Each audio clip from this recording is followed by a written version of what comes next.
falar sobre dinheiro? Está no ar o seu programa sobre educação financeira e investimentos. Você já parou para pensar o quanto a cor da pele pode influenciar na questão financeira? E ainda mais quando falamos de mulheres, mulheres negras, muitas vezes mães de família, que sustentam ali de vez em quando sozinhas, né? Ou de vez em quando, muitas vezes. Você já parou para pensar nisso? Hoje, para discutir esse tema, eu estou aqui com a jornalista Luíse. Seja muito bem-vinda! Eu que agradeço, viu, o convite. Para mim é uma grande honra estar aqui falando justamente de um assunto que é tão importante, né? É isso aí, Lu. Você vem aí trazendo essa causa, né, da mulher negra em várias frentes e hoje a gente vai conversar um pouquinho sobre a questão da educação financeira. Vamos. Conta aqui um pouquinho pra gente como na sua vida a educação financeira faz diferença, pra gente começar o assunto. Eu diria que está fazendo, porque querendo ou não, a educação financeira foi algo que foi inserido recentemente dentro da minha educação, dentro do meu estilo de vida, digamos assim, porque eu acredito que a educação financeira não é só o conhecimento, mas é um estilo de vida. A forma como você vê o que é gasto e o que é investimento, né? Ou a forma como você prioriza ali os seus recursos. Então, isso é algo recente na minha vida, inclusive, e que eu recebi graças ao jornalismo. Quando eu comecei a assumir esse tipo de pauta, falando sobre educação financeira, como reduzir os gastos, como sair das dívidas, aí foi que eu fui aprendendo, porque infelizmente eu não tive esse incentivo desde a minha infância, desde muito jovem.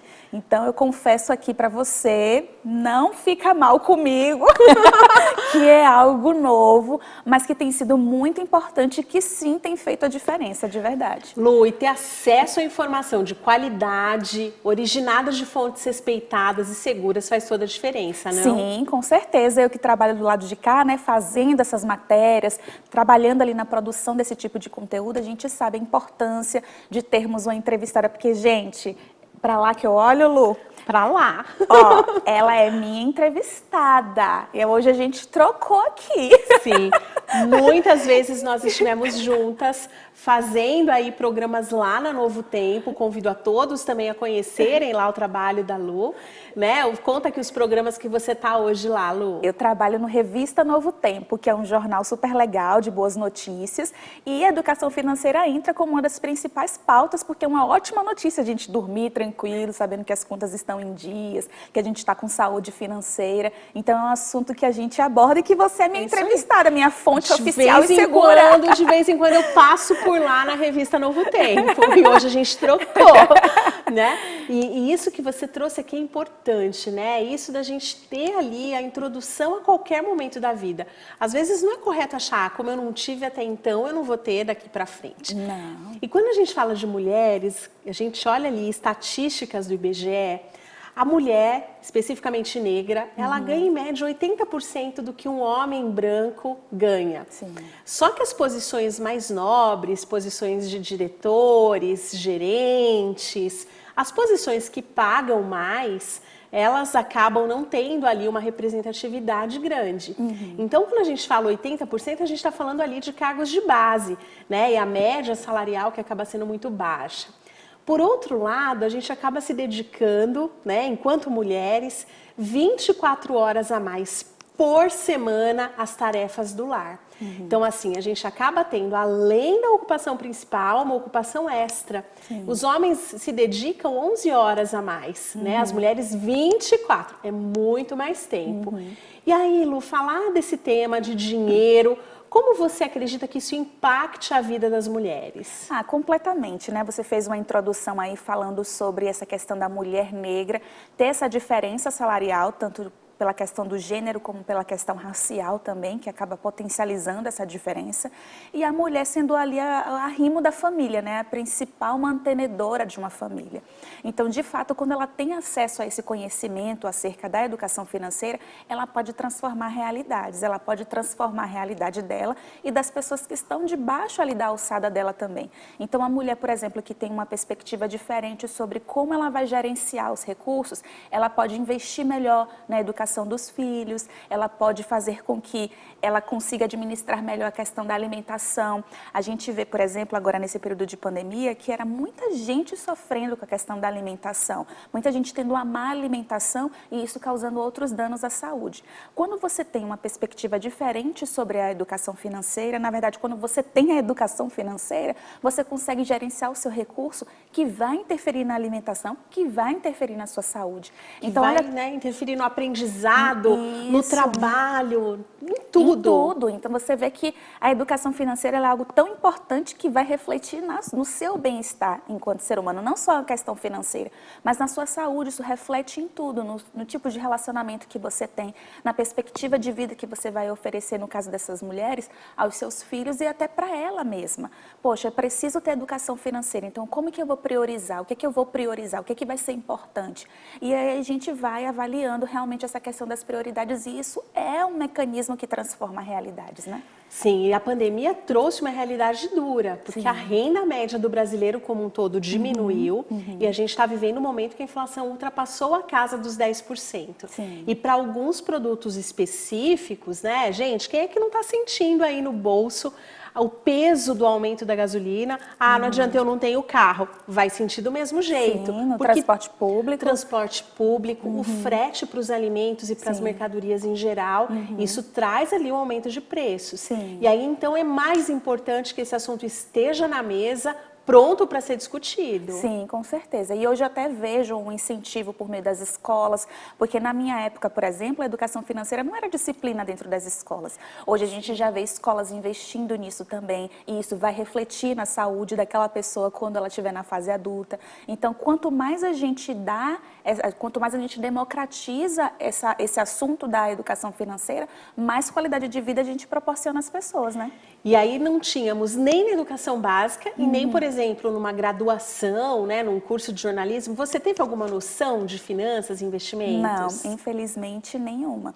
E aí a gente já traz um outro assunto que também fala sobre essa diferença, né, de gênero, é que, por exemplo, assuntos relacionados à política, à economia, era coisa de homem. Na maioria das vezes, dentro dos veículos de comunicação, quem estava dominando nessas editorias eram os homens, porque mulher não fala de educação financeira, mulher não fala de investimento, mulher não sabe fazer conta. Então já existe esse preconceito, essa discriminação dentro dessas redações, dentro dessas editorias, e isso tudo vai dificultando. Mas a gente está aqui para quebrar, né, esses tabus. Quebrar paradigmas. Sim. Eu, durante muito tempo, nos eventos de mercado financeiro, a mulher estava lá, gente, linda, maravilhosa, servindo café, convidando as pessoas para entrarem nos estandes, mas não no papel de protagonista. Então segura aí que a gente vai para o intervalo, mas a gente volta já. Não saia daí.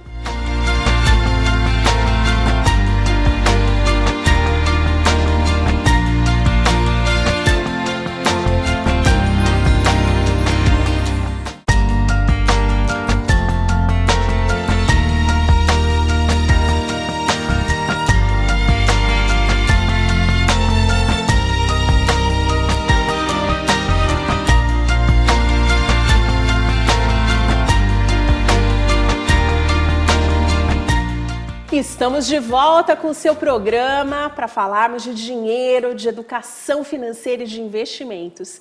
Hoje estamos aqui com um tema bastante especial, que é esse olhar para a mulher investidora, para a mulher negra, que muitas vezes não tem ali uma pauta focada nela, né? E acaba muitas vezes não tendo com quem falar sobre essas questões inerentes ali à sua realidade, ao seu dia a dia. Lu, a gente fechou o último bloco falando de representatividade, do quanto muitas vezes, né, investimentos, do quanto política não são assuntos femininos. Eu até trouxe alguns dados aqui. Vocês sabiam que das deputadas federais, somente 14,8% são mulheres? Quando a gente fala de vereadores, 16% somente são mulheres. E quando a gente fala de ministros, a gente tem 7,1% somente como mulheres. É muito pouco. Sim. E as mulheres muitas vezes não estão presentes nas matérias de exatas. Né? Tem até uma iniciativa muito legal, que é uma iniciativa que nasceu lá dentro do ITA, que é prioritariamente ali, né, focado em homens brancos, né? E aqui, gente, não tem nenhum problema em relação a isso, mas a gente está falando de como a realidade ela acontece. Sim. E hoje também tem uma iniciativa para aumentar o número de mulheres fazendo ali, seguindo ali as carreiras de engenharia. É uma iniciativa que, inclusive, olha meninas, né, crianças, para desenvolver o gosto pela matemática, para que a gente tenha realmente representatividade em tudo. E assim, Lu, só para a gente também deixar claro para quem está acompanhando, por que é importante essa representatividade, né? Quando a gente vai lá para a nossa Constituição, artigo 5º, que a gente ouve falar sobre um princípio da isonomia, que é o princípio da equidade entre as pessoas, por isso é que a gente precisa dessa representatividade, para que essa garantia constitucional de fato seja efetiva na nossa vida. Então, quando eu tenho aqui uma pauta, né, uma bandeira que reflete na vida das mulheres e eu levo essa demanda para um homem, às vezes, pela perspectiva dele como homem, ele não vai compreender as necessidades de uma mulher. Assim como, às vezes, uma mulher não vai compreender a necessidade de um homem. Mulher com mulher se entende, né? Então, por que a gente precisa dessa representatividade? Justamente por isso. Então, digamos que eu sou vítima de violência, acabei de ser abusada sexualmente, eu vou numa delegacia, poxa, uma mulher vai ter muito mais tato para falar comigo sobre esse assunto que é tão delicado do que um homem. Poxa, eu tenho uma pauta sobre, por exemplo, agora essa questão de distribuir absorventes, né, íntimos para as meninas na questão da menstruação. Quem que vai ter uma perspectiva muito mais empática? Um homem ou uma mulher? A mulher que menstrua, que sabe como que é esse período. Então, a representatividade fala sobre isso. E eu citei aqui a questão do gênero, mas isso vale para tudo. Para os deficientes, pela questão racial também. O negro sabe o que o outro negro passa na pele, né? E a gente fala sempre de lugar de fala, então acho que essa questão da representatividade, ela se torna importante por isso, né? Sim, e trazer um outro olhar, né, Lu? Sim. Complementar. Porque muitas vezes, gente, não é por mal. Às vezes você não tem a visão porque ninguém lhe apresentou o problema com aquele enfoque. E quando a gente conversa sobre isso, porque outra pessoa te faz refletir, puxa, você já olhou por esse outro ângulo? Sim. Você começa a ter uma visão muito mais ampla daquele tema.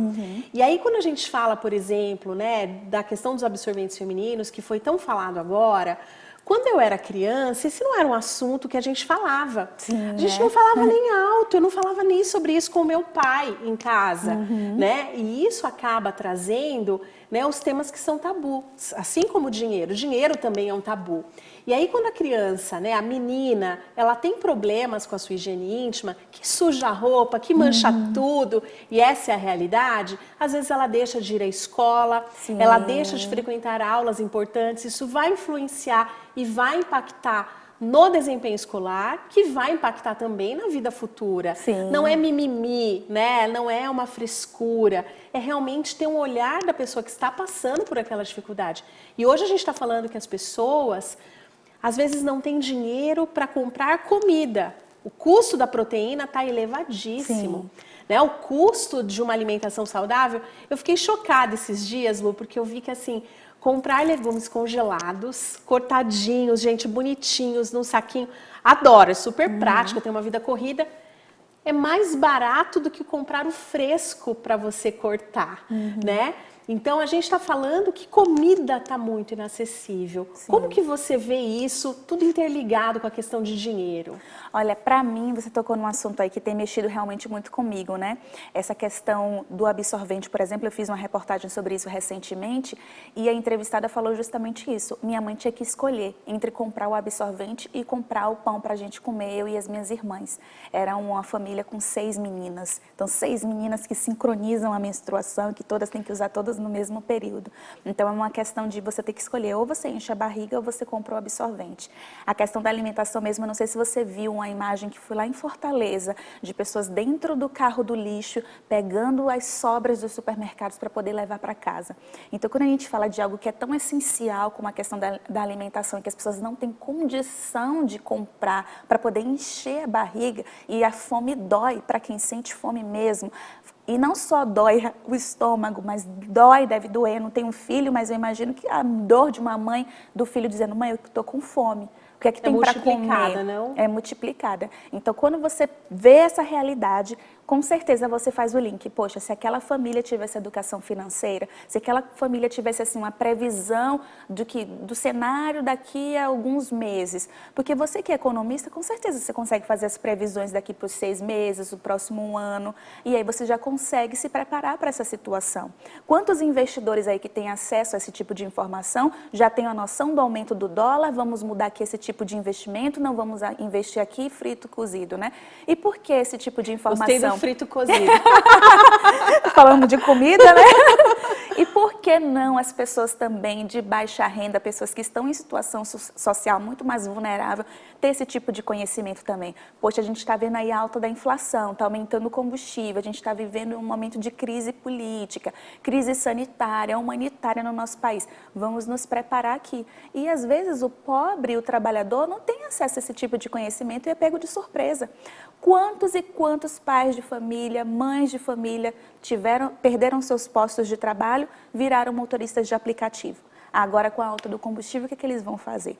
Então, o meu link, respondendo a sua pergunta, é justamente esse. Se você tem acesso a esse conhecimento que te ajuda a fazer projeções sobre o cenário econômico, que também te ajuda a gerenciar os seus recursos nas pequenas economias do dia a dia, nas grandes decisões, você consegue ter uma qualidade de vida muito melhor e evita essa situação, né, dura. Com certeza. E aí a gente não está falando só de investir para ficar rico. A gente está falando de investir para proteger a sua carteira, para proteger o seu recurso, para ter uma vida mais leve, mais próspera, mais equilibrada, mais feliz. Ninguém guarda dinheiro por guardar e ninguém investe por investir, né? A gente está falando de uma questão muito mais ampla.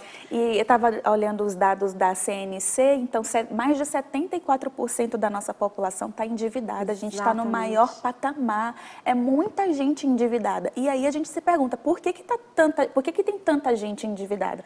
Acredito que, claro, todo o cenário que a gente está vivendo, a pandemia chegou aí mexendo com o bolso de todo mundo. Mas eu acredito também que grande parte é pela falta da educação financeira. É isso aí. E vamos entender como lidar com o endividamento e como fechar o ano no azul. Ainda dá tempo. Não saia daí que a gente volta no próximo bloco.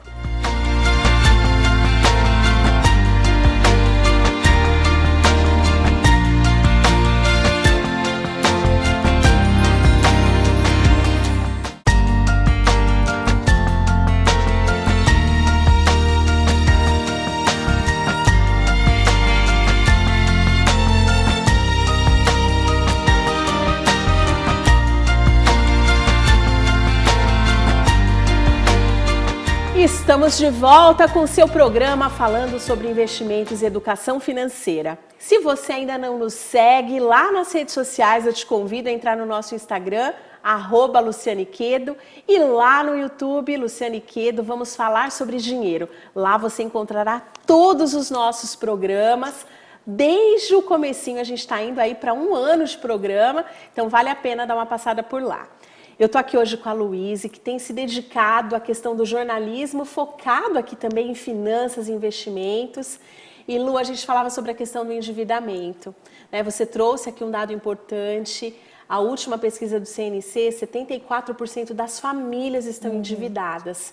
Mas por que as famílias se endividam? Olha, eu acho que tem esse fator, né, político, econômico, humanitário, essa questão da pandemia, a forma como tudo aconteceu, fecha comércio, fecha escolas, as empresas não sabiam como gerenciar essa crise, muita gente desempregada, então a gente já está lá 13 milhões de brasileiros desempregados, é muita gente, né? Um contingente muito significativo. Então eu acho que isso influenciou. Mas o que também influencia é a falta do conhecimento a respeito da educação financeira. Como se preparar para os momentos de crise? Sim. Eu penso até que essa questão, né, da pandemia, gente, chegou para todos nós no mundo inteiro, indistintamente, de cor, de sexo, de raça, para todos, né? Mas continuaremos tendo problemas pontuais. Sim. Sabe aquela terça-feira que o cano da pia estoura? Não tem alternativa, você tem que dar um jeito naquele negócio. Isso tudo vai continuar acontecendo. E não ter uma reserva de emergência faz com que a gente aumente tem um sério problema de ter que se endividar, Sim. né? Ou usando cheque especial, ou parcelando no cartão, ou pedindo dinheiro para o cunhado, que é sempre a pior alternativa. Não peça dinheiro para o cunhado. Peça pra Lu pelo Instagram. Você acaba tendo uma dificuldade muito grande. Mas, Lu, você me trouxe algo, né, que as pessoas estão, assim, muitas vezes direcionando os recursos para pagar as contas. Sim. Né? A água, a luz, o telefone, a comida, e que tem dificuldade de guardar, não? É, muita dificuldade, né? Eu já fiz reportagens com alguns especialistas que eles falam assim, o ideal é que você guarde metade do seu salário. É o ideal, realmente. É a coisa que todo mundo idealiza Lindo. dentro da sua mente. Mas isso é real. Então, quando a gente tem esse custo de vida que está tão elevado e que está tão difícil, de fato fica complicado você conseguir fazer essa reserva de emergência. Mas quando você anota ali, vamos lá, vamos pegar o caderninho e vamos anotar o que você gastou hoje. Eu gastei tanto do ônibus, tanto comprando pastel de feira ali, tanto no lanche do menino que pediu, tanto disso. Você vai ver que tem um monte de coisa supérflua ali que você consegue cortar. Exatamente, né? Trazer isso para algo factível, Sim, tangível. tangível. E quando eu escrevo, isso sai da minha cabeça e vem para a realidade. Sim. Eu consigo olhar e tomar decisões. Você acredita que até, sei lá, acho que uns 3 anos, 2,5 mais ou menos, que esse tempo de pandemia a gente até perde a noção do tempo, né? Mas mais de 2 anos isso. Eu não tinha noção do quanto que eu gastava do meu salário com transporte, por exemplo. Eu acredito. E aí, com essa coisa de pegar aplicativo, né? Ai, tanto, aí só no cartão de crédito. Aí quando eu ia olhar no cartão de crédito, meu Deus, eu gastei isso tudo. Ah, não, mas é uma corrida de R$10, R$12. Pouquinho. A maioria das pessoas com quem eu converso no meu dia a dia, elas não têm noção do quanto gastam e, pior, não têm noção do quanto ganham. E aí, conhecer os próprios números é essencial. Você de casa conhece os seus números? Conhece ali qual é a realidade? Né? O quanto você gasta no aplicativo, o quanto você gasta com pastel. Sim. Não tem adoro comer o pastel na feira, mas o importante é você saber o quanto do seu trabalho você está direcionando para aquilo ali. O quanto de horas de vida, né, Lu? Porque a gente está falando de horas de vida. Sim. Eu troco a minha vida por trabalho. Deixo de estar com a minha família, deixo de estar na obra da igreja, deixo de estar fazendo outras coisas para ganhar dinheiro. Sim. E aí, quando eu sou levada pelo ímpeto de consumir, e a gente vive numa sociedade que muitas vezes o ter se torna mais importante do que o ser, acabam trazendo ali para a vida da gente aquele desejo. Puxa, eu preciso, né, de um sapato X, de uma roupa Y, até para ser aceito. Sim, a gente vive essa cobrança social, né? Eu sinto isso desde a época que eu sou criança, dentro da escola, dentro do condomínio. A gente tem ali o aniversário, que tem que levar um bom presente, a gente tem a roupa. Olha só, para ir num aniversário você tem que gastar com o sapato, com a roupa, com o enfeite de cabelo, com o presente, com o transporte, a depender de onde você vá. E às vezes a gente não quer dizer não, né? Porque de fato é difícil. Mas quando você tem uma noção realmente de quanto aquilo vai pesar no seu orçamento, conforme a sua necessidade, você começa a ponderar e encontrar o significado de você dizer não, não posso ir. Exatamente. Vai me valer mais a pena, né? E de encontrar soluções alternativas. Sim. De repente eu preciso de um vestido para ir num casamento no sábado, tanto tempo que a gente ficou sem esses eventos sociais, e de repente ao invés de eu comprar, eu posso pedir emprestado, Luiz, me empresta esse vestido vermelho maravilhoso? Empresta. Né? E tá tudo bem. Sim. E eu consigo trocar, e eu consigo não usar as coisas como se fossem descartáveis, Sim. né? Use e jogo fora. Nessa pandemia, por exemplo, a gente lá no Revista trabalha só com boas notícias. E aí várias vezes a gente busca casos de sucesso. Muita gente ficou desempregada no período da pandemia, mas muita gente inovou. Então aquela mulher que sabia cuidar do cabelo não podia abrir o salão, mas ela fez um marketing de atendimento personalizado só para aquela cliente específica, e aí ela conseguiu inovar e agora ela entrou no nicho ali que ela que está bombando. Eu outro dia estava andando no centro de São Paulo, hoje os vendedores ambulantes eles descobriram um protetor para a sua carteira de vacinação, para o comprovante de vacinação. Já é uma forma de você ganhar o dinheiro extra. E o brasileiro é criativo, então às vezes a gente também precisa usar dessa criatividade ansiedade, dessa necessidade mesmo de buscar o que é que eu vou fazer como alternativa para poder ganhar um dinheiro extra. Sim, e trazer esses assuntos, né? Sim. Trazer o tema dinheiro, educação financeira, investimentos. Olha, vem cá, deixa eu te ensinar como faz um cadastro aqui na plataforma do Tesouro Direto. Sim. Deixa eu te mostrar o que você faz com o dinheiro que é excedente, que você consegue poupar para que ele cresça mais. Quando eu faço um orçamento, assim a gente tem previsão, Sim. né? Que é esse olhar, puxa vida, olha, gente, a gente está em novembro, hein?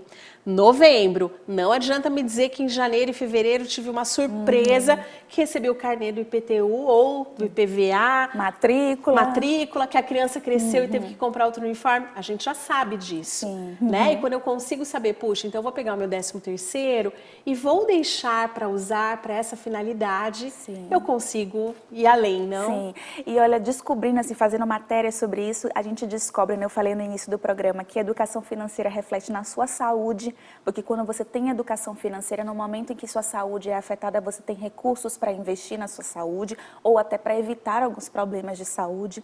A ajuda na educação reflete diretamente na forma como você vai ter sua educação, e a educação amplia sua perspectiva de vida, que é uma questão em cadeia, né? E aí você só tende a crescer quando você investe na educação. No caso das mulheres, reflete na questão da segurança, porque hoje muitas mulheres que são vítimas de violência, elas também são vítimas de violência patrimonial, onde o homem quer controlar o dinheiro da mulher, onde tem gente, a mulher tem aquela dependência emocional e financeira e aí não pode sair daquele ciclo de violência, mas quando ela tem educação financeira, quando ela tem sua própria renda, ela consegue ter um pouco mais de autonomia para reescrever liberdade. Então você vê como é importante e como vai influenciando em vários aspectos da nossa vida. É isso aí. Lu, deixa pra gente suas redes sociais aqui, para quem quiser te encontrar. Deixo sim, meu Instagram é @louisemaiana. Podem lá me adicionar, mandar sugestões de pauta, mandar um oi. Até pergunta de educação financeira que eu não souber, eu passo para você. Muito bem. Gratidão por estar aqui com a gente hoje. Foi um prazer enorme. Vai ter que voltar que a gente tem assunto para mais de metro aqui, né? É verdade. E obrigada aí para você que nos acompanhou. Toda segunda-feira tem programa inédito logo depois do jornal. Enquanto isso, a gente se encontra lá nas redes sociais. Até breve!